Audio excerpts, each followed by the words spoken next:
अस्सलाम वालेकुम। Kaif 8 auditor insurance Aiza 570 की कल हमने स्टार्ट किया था। गोइंग कंसर्न का स्टैंडर्ड इंतहाई इंपॉर्टेंट स्टैंडर्ड है, बोथ थ्योरेटिकली एकेडमिकली और आपका जो है प्रैक्टिकली भी इंतहाई इंपॉर्टेंट है। गोइंग कंसर्न आपके पेपर में जब रिस्क का क्वेश्चन आना है उसके अंदर तो तकरीबन 90% चांसेस हैं कि एक आधा रिस्क गोइंग कंसर्न का भी लाजमी होगा। जब वो कहेगा आइडेंटिफाई ऑडिट रिस्क, तो वहाँ पर एक रिस्क ये भी होगा कि यार हो सकता है कि कुछ इंडिकेशंस ऐसे मिल रहे हैं, जैसे कि हमने कल पढ़े भी हैं फाइनेंशियल ऑपरेशनल या अदर्स में, कि कुछ इंडिकेशंस ऐसे मिल रहे हैं जिनकी बेस पर ये कहा जा सकता है कि entity might not be able to continue as a going concern for a foreseeable future. Foreseeable future अब क्या है, IAS 1 कहता है कि भाई कम अज़ कम 12 महीने उसकी असेसमेंट आपको होनी चाहिए। आपने 4C करना है अपने फ्यूचर को। किसको कहता है? मैनेजमेंट को बोलता है।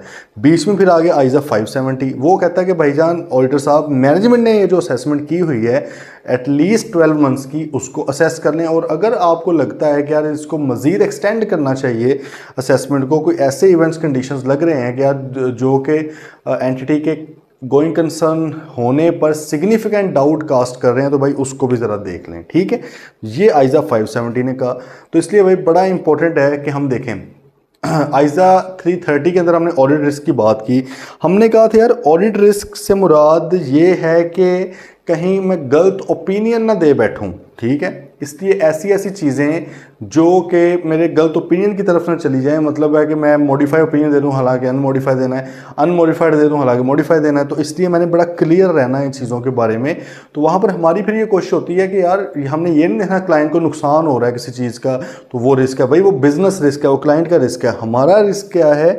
हमारा रिस्क ये है सर कि जो भी उसको हो रहा है क्या वो एडिक्वेटली या properly account for and disclose हो रहा है या नहीं हो रहा। देखें, सब्सिडरी बंद हो रही है, सप्लायर भाग रहा है, नॉन कंप्लायंस हो रही है, होती रहे, ये बिजनेस रिस्क है, उनका बिजनेस ठप होना है सारा कुछ। हमने कहना कि क्या ये बिजनेस ठप होता दिखा रहे हैं, ठीक है, क्या फाइनेंशियल स्टेटमेंट उसकी बेस पर बनी है।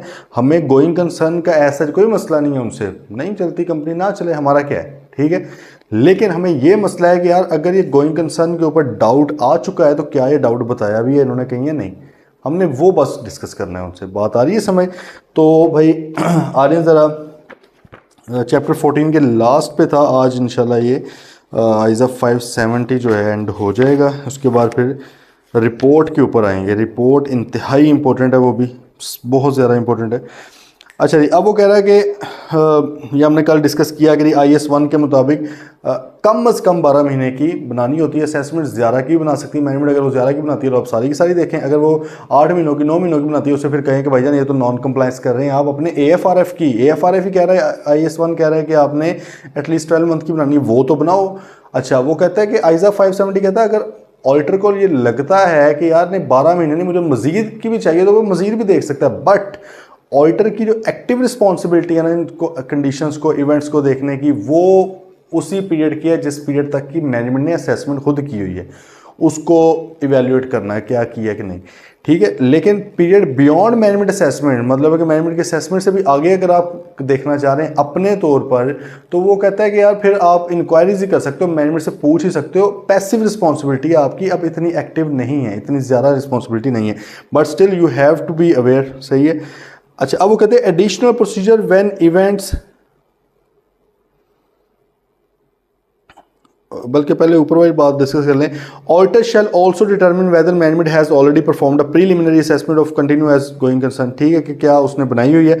If such assessment has been performed, अगर मैनेजमेंट, हो सकता है ना कि मैनेजमेंट ने पहले से ही बनाई हो, जैसे जिस तरह जो लिस्टेड कंपनी है, बड़ी कंपनीज होती है ना, उन्होंने क्या किया होता है, वो अच्छे, क्योंकि उधर CFOs वगैरह भी होते हैं, चार्टर्ड अकाउंटेंट्स होते हैं, उन्हें पता होता है चीज़ों का, तो पहले से ही करके बैठे होते हैं। तो फिर आप भाई जाएं उसी को इवेल्युएट कर लें, उसको असेस करें। वो कहता है if such assessment has been perform, पहले से बनी हुई है, auditor shall discuss with management and determine whether management has identified such events और condition and if so what are the plans to address those. मतलब कि अगर उन्होंने पहले से असेसमेंट की तो उनसे पूछो यार आपकी नज़र में आया कोई इस तरह का इवेंट कंडीशन जो अगले 12 महीनों में हो सकता है आपकी कंपनी बंद हो जाए, ख़त्म हो जाए, कंटिन्यू एज गोइंग कंसर्न ना हो सके, तो उन्होंने कहा हाँ यार फलां चीज़ें। तो अब आप उनके साथ डिस्कस करें कि यार अच्छा ये जो मामला है क्या आप किस तरह से एड्रेस करोगे, किस तरह से रिजॉल्व करोगे इन इश्यूज़ को। अगर वो आपको सेटिस्फाई कर देते हैं हाँ भाई हम इस तरह करें, मिसाल के तौर पे कंपनी ने भाई अगले 2 सालों में फिक्स डेट आ गई है पेमेंट की, पिछले 4-5 साल कोई कर्जा नहीं वापस किया था, अब वो टाइम आ गया है, पैसा कोई नहीं है। तो ऑडिटर ने कहा कि यार, उन्होंने कहा यार हाँ हमें ये एक मसला आ रहा है, तो ये एक हमें सिग्निफिकेंट इस तरह का इवेंट है जो मसला पैदा कर सकता है, बट हम कर लेंगे कवर इसको। अब ऑडिटर ने कहा ना किस तरह कवर करेंगे, प्लान्स बताएं। वो मिसाल तौर पे कहते हैं यार हमारी ये होल्डिंग कंपनी है या हमारे ये एसोसिएट कंपनी है, उसने हम ये देखें लेटर ऑफ सपोर्ट हमें दिया हुआ है, एक लेटर लिख कर दिया हुआ है कि हम आपके पैसे दे देंगे, तो हमें कोई इतना मसला नहीं है। ठीक है, बात आ रही है ना समझ। तो वो प्लान आपने देखना है वो किस तरह करते हैं मिसाल तौर पर। और अगर वो कहते हैं कि यार हाँ हमारा एक कॉन्ट्रैक्ट एंड हो जाना 6 महीने बाद एक अपने मेजर कस्टमर के साथ, वो 30-40% रेवेन्यू वहाँ से आता है, तो ऑल्टर ने कहना यार ये तो बहुत बड़ा रेवेन्यू था, इससे तो बहुत बड़ी हिट पड़ेगी आपको, तो क्या आपने कोई प्लान्स हैं। तो उसने कहा हाँ हमारी 4-5 और जगह पे बात हो रही है, तो हम तकरीबन कवर कर ही लेंगे। ठीक है, वो आपको सेटिस्फाई करेगा इस चीज़ पे, बात आ रही है समझ। तो भाई ये तो था अगर मैनेजमेंट ने असेसमेंट की। अगर मैनेजमेंट ने असेसमेंट नहीं की तो भाई पहले तो उसको कहो ना कि सर जी आप पहले if such assessment has not been perform, auditor shall discuss with management basis for the intended use of going concern basis of accounting and inquire whether events और condition exist that may cast significant doubt on going concern. देखो पहले तो case में उसने बनाई हुई थी, उसको खुद पता था कि क्या होती है गोइंग कंसर्न, इसकी असेसमेंट क्यों जरूरी है, मैनेजमेंट ने बनाई हुई थी। दूसरे केस में कहता उसने नहीं बताई हुई, तो उसको पहले समझाएं कि भाई क्या है गोइंग कंसर्न, इसका इंटेंडेड यूज क्या है, क्यों ये चाहिए होती है, तो वो क्यों बनानी है आपने। फिर आप उनसे पूछे क्या कोई इवेंट्स कंडीशंस हैं इस तरह के, वो आप हमें बताएं। और ये बात समझ, बेसिकली बनवानी आपने दोनों तरह से ही है। अब आगे मसला आ सकता है ना कि सर अगर वो फिर भी नहीं बनाते, तो भाई आगे जाके हम पढ़ते हैं सारा, ये नेक्स्ट पेज के ऊपर उसका आएगा कि अगर फिर भी नहीं बनाते तो फिर क्या होगा। ठीक है, या अगर बनाई है लेकिन ऑडिटर को लगता है गलत है, ऑडिटर को रीजनेबल नहीं लग रही, इतने एस्टिमेट्स लिए हुए, अब 30% रेवेन्यू बढ़ जाएगा, समझ आ नहीं रही पिछले सालों से कम होता है यार, इतना बड़ा अचानक कैसे बढ़ जाएगा, इतनी ज़्यादा पेमेंट्स करनी है और लेटर ऑफ सपोर्ट दिखा रहे हैं कि भाई होल्डिंग कंपनी दे रहेगी, होल्डिंग कंपनी की अपनी रिटर्न से आगे देखेंगे उसके बाद पैसा कोई नहीं है। ठीक है, तो इस तरह भी होता है। डायरेक्टर्स ने गारंटियाँ दी हुई, डायरेक्टर्स को उनकी टैक्स रिटर्न्स देखिए, टैक्स रिटर्न में आपका जाहिर है सारा कुछ आया था, उनकी टैक्स रिटर्न्स मंगवा के देखिए, पता लगा डायरेक्टर ने तो और बड़े लोगों को पैसे देने, उनके पास तो है ही नहीं इतने पैसे, इनको कहाँ से देंगे, तो झूठी तसल्लियाँ दे रहे हैं। ठीक है, आप नहीं हुए उससे सेटिस्फाई, तो अब आप क्या करेंगे। तो सारा कुछ हम देखते हैं कि क्या इम्पैक्ट होगा, बहुत बड़ा इम्पैक्ट होगा इसका। ठीक है, आगे जरा वो कहते हैं एडिशनल प्रोसीजर व्हेन इवेंट्स और कंडीशंस आर आइडेंटिफाइड। कहता है कि अगर इवेंट्स और कंडीशंस आइडेंटिफाई हो जाएं, पता लग जाएंगे यार अच्छा फलां चीज़ है ये सिग्निफिकेंट आउटकास्ट कर सकती है, फलां चीज़ है फलां चीज़ है फलां चीज़, ये कुछ चीज़ें आ गई। अब क्या किया जाए, वो कहता है auditor shall obtain sufficient appropriate evidence to determine whether और not a material uncertainty exist related to events और conditions that may cast significant doubt on going concern through additional audit procedures including following factors. हाँ, वो कहता है देखो पहले तो उसके नज़र में आ गई थी, फॉर एग्जांपल डिफरेंट सिनेरियोज आ गए, उसने कहा कि यार ये मिसालें ले रहा हूँ बस। ठीक है, 4th कंसेक्टिव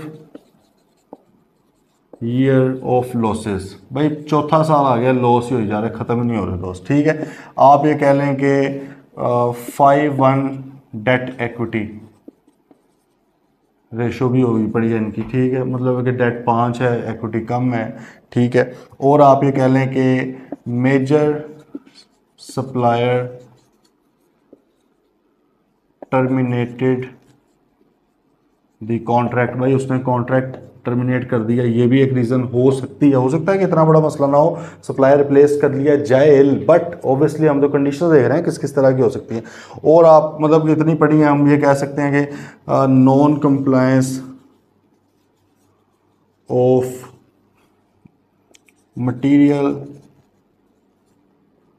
एम्प्लॉयमेंट का कर लो, चलो एम्प्लॉयमेंट लॉ, भाई 37,000 गवर्नमेंट ने सैलरी मिनिमम रख दिया, ये अपने फैक्ट्री लेबर को 25,000-27,000 दे रहे हैं, नज़र में आ गए हैं भाई, और कोई 1000 लेबर थी, अब उनकी तरफ से आ गया कि भाई जान आपकी फैक्ट्री को सील कर देंगे, इस तरह कोई आ गया। अच्छा, अब इस तरह और बहुत से हो सकते हैं। तो आपने अब ये इवेंट्स तो लिख लिए, अब आपने आगे देखना है कि क्या इन इवेंट्स की बेस पर कोई आपकी इतनी मटीरियल अनसर्टेनिटी एग्जिस्ट कर रही है कि यार पता नहीं क्या हो जाएगा, कोई समझ नहीं आ रही इस चीज़ की, अनसर्टन है चीज़, क्या वो इतनी मटीरियल है कि आपको लग रहा है कि ये जो आपके कंपनी है उसके गोइंग कंसर्न होने के ऊपर सिग्निफिकेंट डाउट कास्ट कर रही है। सिग्निफिकेंट डाउट से मुराद क्या, बहुत बड़ा शक है कि कंपनी चल नहीं पाएगी, ये कंपनी नहीं चलेगी। ठीक है, जो कंपनी इस वक्त भी पाकिस्तान में चल रही है ना, इंशाल्लाह ये ज़्यादा देर नहीं चलेगी। ठीक है, तो अगर तो भाई ये आपको सिग्निफिकेंट डाउट आ गया है, इसका मतलब है कि गोइंग कंसर्न पे शक पड़ गया है आपका। ठीक है, अब आपने क्या करना है, बात समझ रहे हैं ना कि किस तरह हम उस तरफ गए हैं। अब वो कहते हैं फिर क्या करें, एनालाइज करें, डिस्कस करें कैश फ्लोज को, प्रॉफिट को, अदर रेलेवेंट फोरकास्ट, जो भी फोरकास्ट वगैरह मैनेजमेंट ने बनाए हुए उनको डिस्कस करें भाईजान, किस तरह मामला को तय करेंगे। ये 12 महीने तो आपके नहीं निकलते हमें नजर आ रहे हैं। ठीक है, analysing and discussing latest available interim financial statement. Interim आपको पता है लेस देन ईयर वाली, साल से कम वाली फाइनेंशियल स्टेटमेंट्स को इंटरम कहते हैं। वो कहता है अगर कोई अवेलेबल है, कोई 3 महीने की, कोई 6 महीने की, उसको भी ज़रा स्टडी कर लें। मिसाल तौर पे आप 30 जून 2024 का ऑडिट करने गए हैं, अब आप बैठे हुए हैं वहाँ पे, सितंबर आ गया है, अक्टूबर आ गया है, तो भाई वो कहता है कि अब तक हो सकता है कि कोई क्वार्टरली फाइनेंशियल स्टेटमेंट भी इन्होंने बना ली हो। जैसे आपने कंपनीज एक्ट 2017 में पढ़ा होगा, जो लिस्टेड कंपनियां उन्होंने क्वार्टरली फाइनेंशियल स्टेटमेंट लाजमी बनानी होती हैं। फर्स्ट और थर्ड क्वार्टर की फाइनेंशियल स्टेटमेंट्स उन्होंने with in 30 days of quarter and बनानी होती है ना। मतलब क्वार्टर एंड आपका हुआ 30 सितंबर को पहला, अगर आपका ये वाला फाइनेंशियल ईयर एंड है 30 जून वाला, तो आपने 30 अक्टूबर तक बनानी होती है। तो हो सकता है कि आपके बैठे बैठे बन चुकी हो सकता है। तो कहता है उसको भी देखेंगे, उसके अंदर क्या किस तरह के मामला है, सब्सिक्वेंट इन्फॉर्मेशन है ना, आइजा 560 भी बीच में आया था। सब्सिक्वेंट इन्फॉर्मेशन को देखेंगे भाई, क्या जो इन्होंने बातें 30 जून के हवाले से की हुई हैं उसके अंदर लिखा, और हम तो भाई बड़ा गोइंग कंसर्न के ऊपर चल रहे हैं, हम तो बड़े ज़बरदस्त हैं। और इन्होंने जो आपको असेसमेंट एक फोरकास्ट बना के दिया था, अब फोरकास्ट के 3 महीने तो एक्चुअल में बन चुके हैं ना, बात आ रही है ना समझ। 30 जून को बैठ के इन्होंने फोरकास्ट बनाया, लेकिन अब तो 3 महीने गुजर गए हैं, तो जो फोरकास्ट के 3 महीने तो एक्चुअल कन्वर्ट भी हो गए हैं। देखें जरा, जिस तरह का फोरकास्ट चल रहा था उसी तरह के ट्रेंड्स चल रहे हैं इनके। ठीक है, मतलब इन्फॉर्मेशन लें। Reading the terms of debenture and loan agreement, ये तो सिंपल है, वो पढ़े। उनके कोई इस तरह के टर्म तो नहीं है कि अगर आप डिफॉल्ट करके तो सारे के सारे पैसे आपने फ़ौरन देने हैं। अगर आपने कोई 2-3 इंस्टॉलमेंट्स ना दी तो सारे के सारे पैसे फ़ौरन इमीडिएटली पेबल हो जाने, इस तरह का सिस्टम तो नहीं है कोई। मिनट्स ऑफ मीटिंग पढ़ें थी शेयर होल्डर्स के, 2 चावर गवर्नेंस वगैरह के, उसमें देखेंगे कोई फाइनेंसिंग डिफिकल्टीज़ वगैरह की बात तो नहीं कोई हो रही।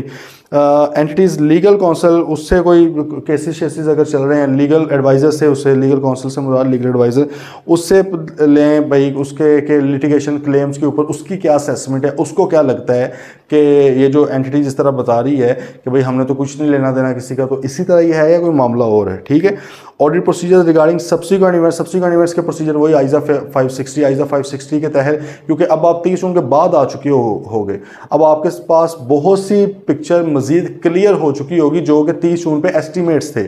ठीक है, 30 जून पे प्रोविजंस ऐड की हुई थी। ठीक है, अब तो भाई चीज़ें सामने आ रही हैं, असल में आ रही हैं, तो ज़रा देखो वहाँ से आपको क्या नज़र आता है। ठीक है, हो सकता है कि वो चीज़ें फेक सारी पीछे शो की हों।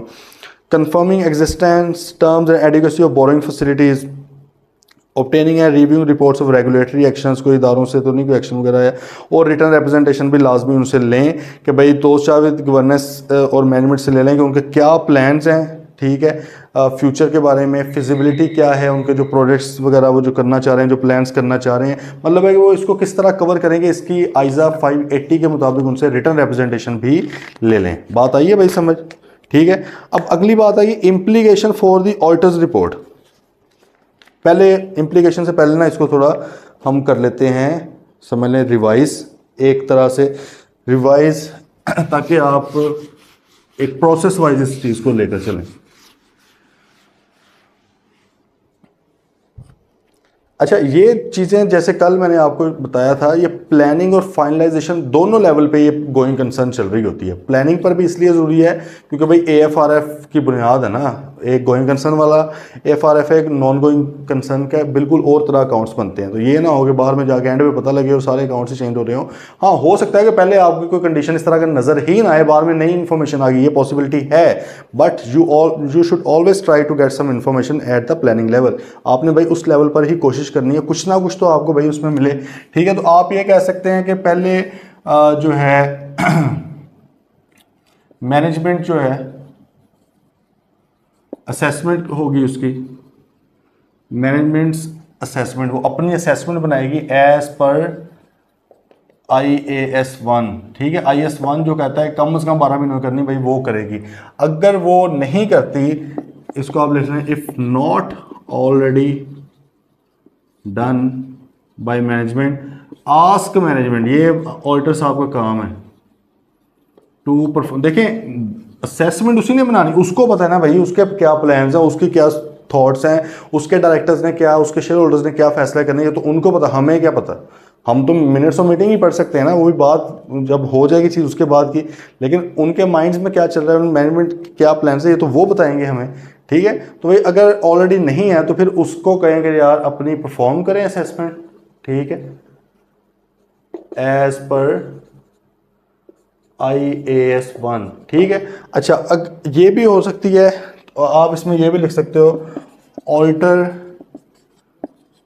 में ask to extend assessment period. सही है, उसने जितना भी बनाया आप उसको ये भी कह सकते हो यार इसको मजीद एक्सटेंड करो, ये आइजा 570 जो है उसको अलाउ कर रहा है कि ऑडिटर का काम है, बल्कि अलाउ क्या रिक्वायर कर रहा है उससे। ठीक है, अच्छा अब ये हो गया, अब आगे यदि आइडेंटिफाई इवेंट्स और कंडीशंस कास्टिंग सिग्निफिकेंट डाउट। देखो डाउट नहीं है सिंपल, तो थोड़ा बहुत शक करो, इग्नोर करो, इमटीरियल की नहीं करनी बात, सिग्निफिकेंट डाउट होना चाहिए। सही है, significant doubt on going concern assumption, going concern के ऊपर डाउट भाई क्रिएट हो गया प्रॉपर। सही है, तो ये अब आपको अगर आइडेंटिफाई हो गया, ये आपने कोशिश करनी है आइडेंटिफाई करने की। अगर तो नहीं कोई आइडेंटिफाई होता तो फिर तो खैर है, अगर if identified ask management about plans to address and perform audit procedure. भाई ऑडिट प्रोसीजर जो है ये परफॉर्म किया जाए, ये चीज़ें हैं। ठीक है, और आप ये कह सकते हैं obtain return representation from management and those charged with governance as per ISA 580। ये भी भाई उनसे आप ले लें। अच्छा अब ये सारा कुछ हमें पता है कि यार ये पीछे हम करके आ चुके हैं, अब रिपोर्ट की बात आ गई। हमारा जो असल डॉक्यूमेंट है वो तो ऑडिट रिपोर्ट है।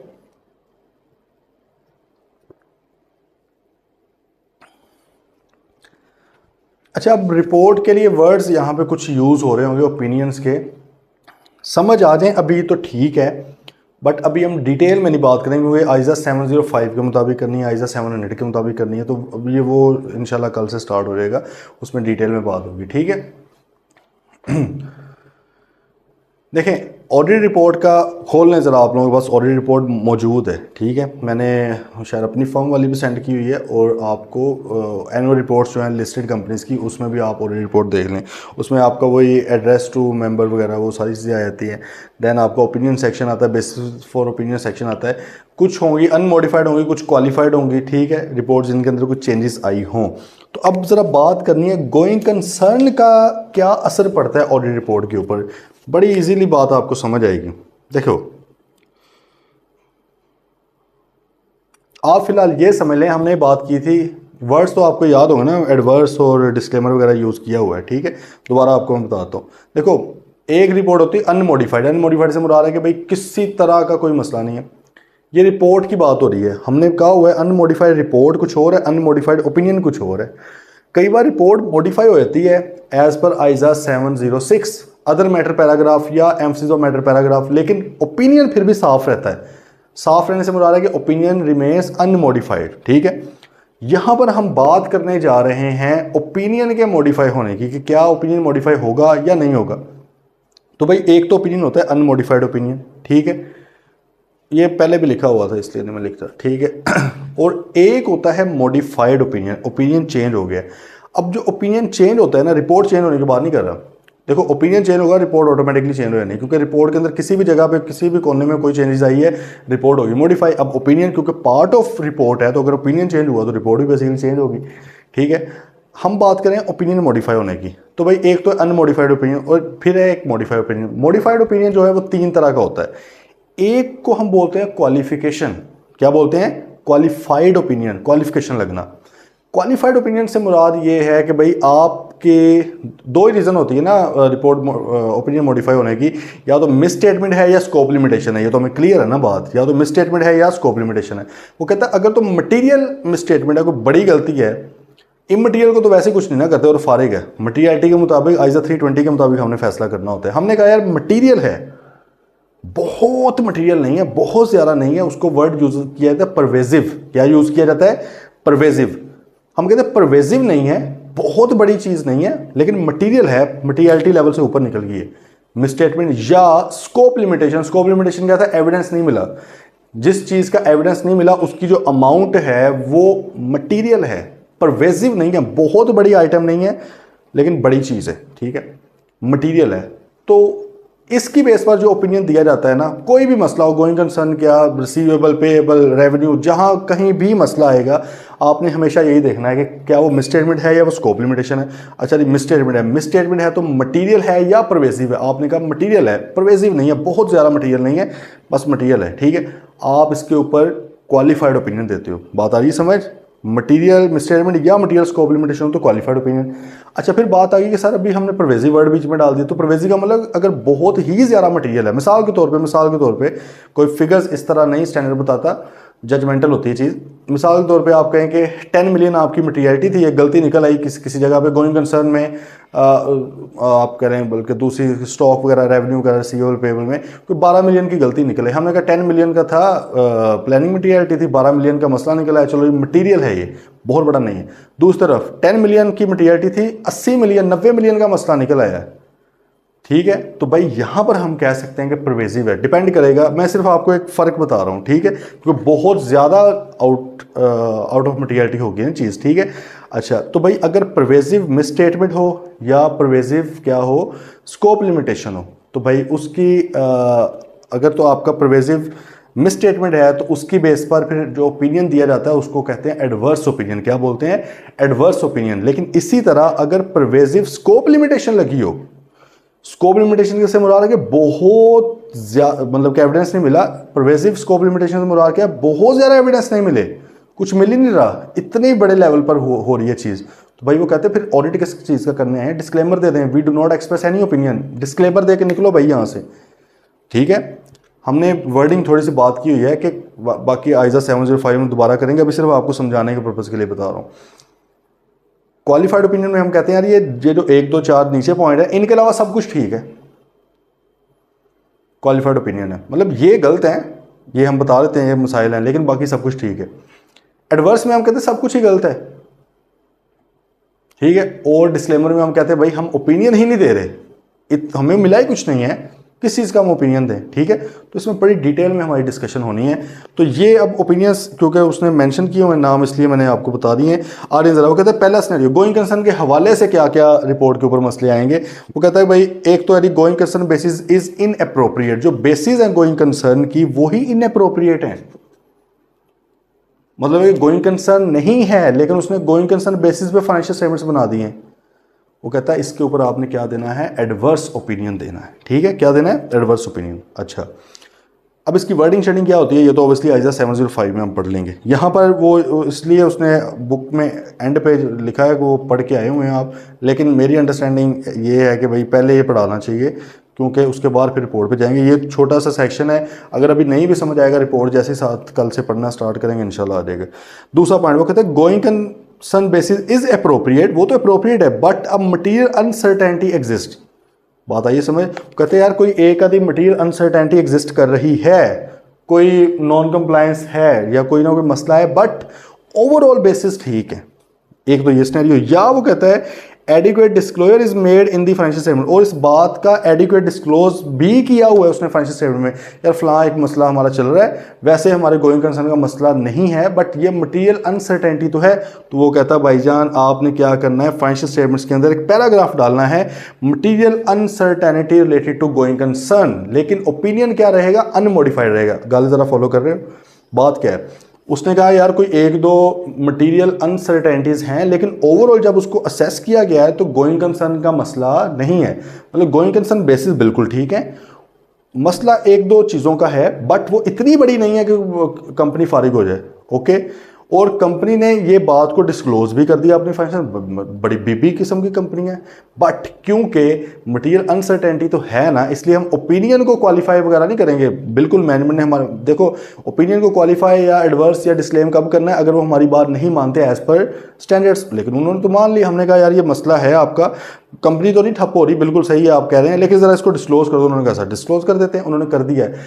अब हमारा फ़र्ज़ है अपनी ऑडिट रिपोर्ट के अंदर एक तो दे अनमोडिफाइड ओपिनियन। इस हवाले से मैं ये नहीं कह रहा कि स्टॉक हर चीज़ का ही अनमोडिफाइड हो जाए, वो तो अपने अपना देखा रहेगा ना, उसका रिसीवेबल के अंदर मसले हों, पेबल के अंदर मसले हों, उनके अपनी क्वालिफिकेशन लग सकती हैं, लेकिन गोइंग कंसर्न के हवाले से अनमोडिफाइड ओपिनियन जाएगा। सारे पैराग्राफ डलेगा material uncertainty related to going concern, जिसमें हम बताएंगे, एक्सप्लेन करेंगे ऑडिटर साहब कि जी क्या मटेरियल अनसर्टेनिटी है, और फाइनेंशियल स्टेटमेंट्स में जिस जगह पे डिस्क्लोजर दिया हुआ है उस नोट का रेफरेंस भी दे देंगे कि सर ज़रा वो भी नोट जाके पढ़ लें, ये वाला मसला इनका चल रहा है, बट ये इतना बड़ा मसला नहीं है कि उसकी वजह से कंपनी फारिग हो जाए। ओके, आगे गल समझ, ठीक है।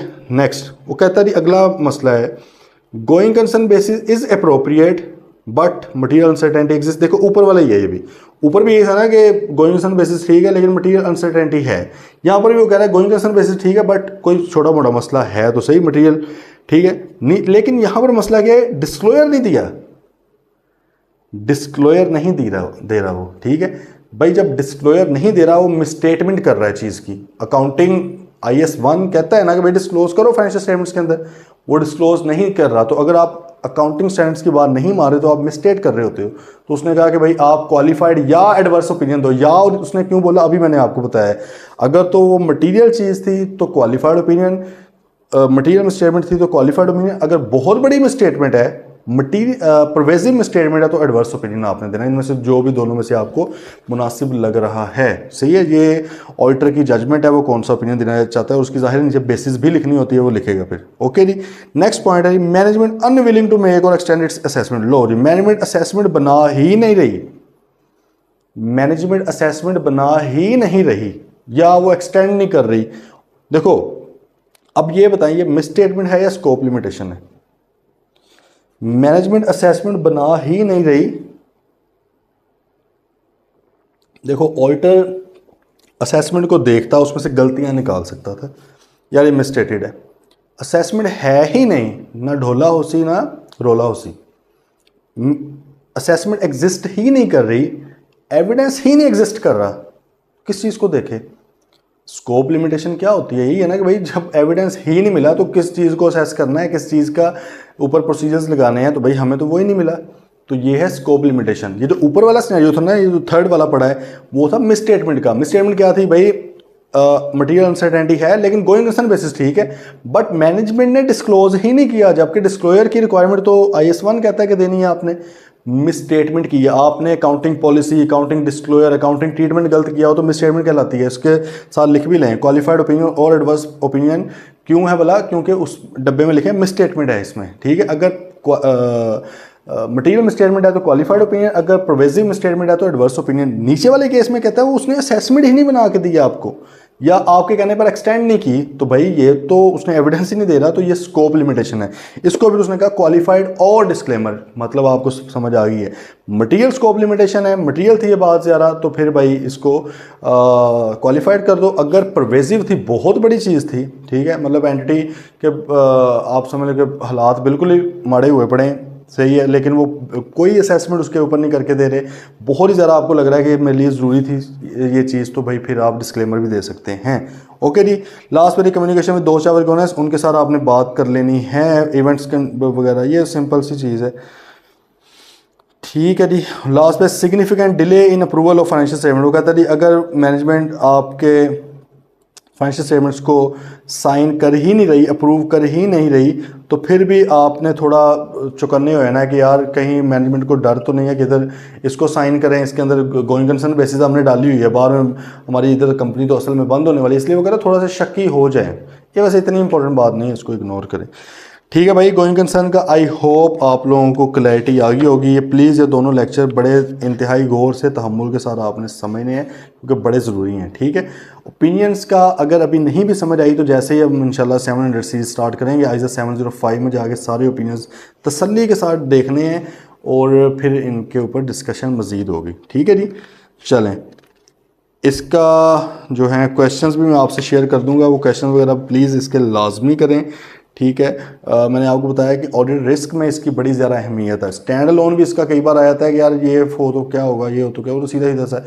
लेकिन ऑडिट रिस्क के अंदर बड़ा थोड़ा टेक्निकली आता है, तो उसमें आपने बताना होता है कि रिस्क क्यों है ये। ठीक है, मिलते हैं इंशाल्लाह फिर कल। टिल देन टेक केयर, अल्लाह हाफिज़।